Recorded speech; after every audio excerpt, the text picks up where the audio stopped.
Hey, and welcome to the channel. In today's tutorial, we'll be going over how to format currency in SwiftUI.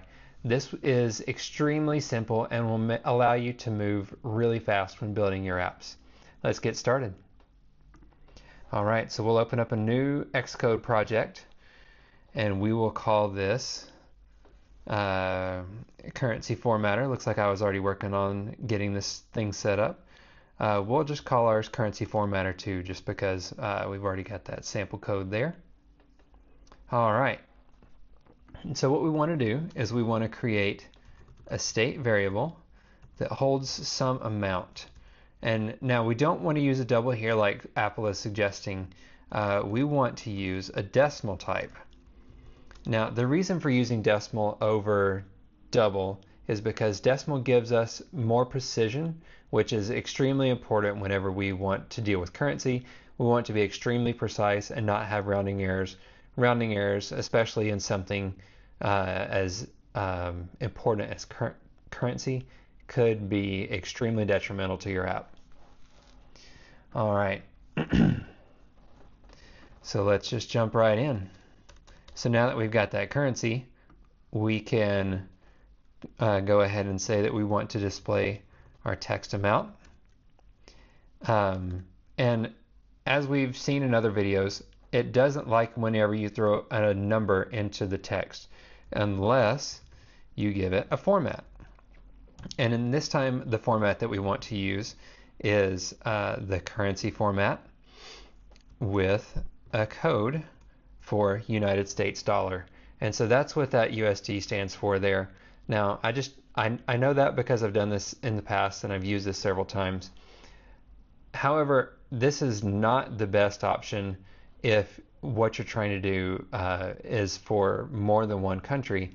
If you're trying to use something for more than one country, the best option is to use the locale.current.currency, and then you want to use the identifier. Now, because those are optional values, you may not have permission, the app may not have one set. You always want to set a fallback. So in my case, I'm in the United States, and so I set a fallback to the United States dollar. Now, as you can see over here, we've already got our formatting set up and ready to go. Even if we had a crazy long decimal,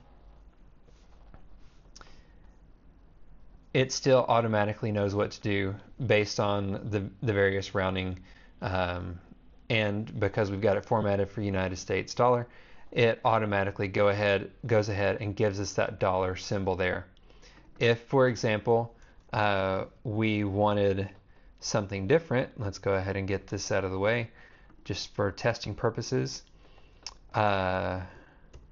We could set this to the currency for Great Britain and have pounds automatically added in instead of the dollars symbol, which is something that's pretty cool.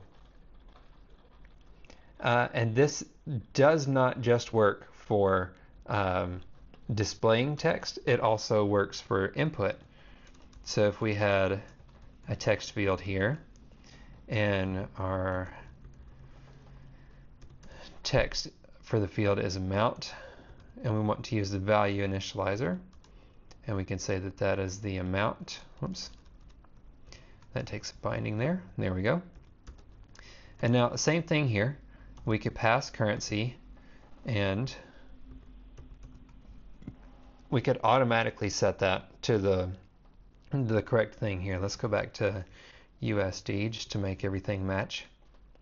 Great. So now we can come in here and we can change this to be 101 or $10.23, 2 cents, whatever you got.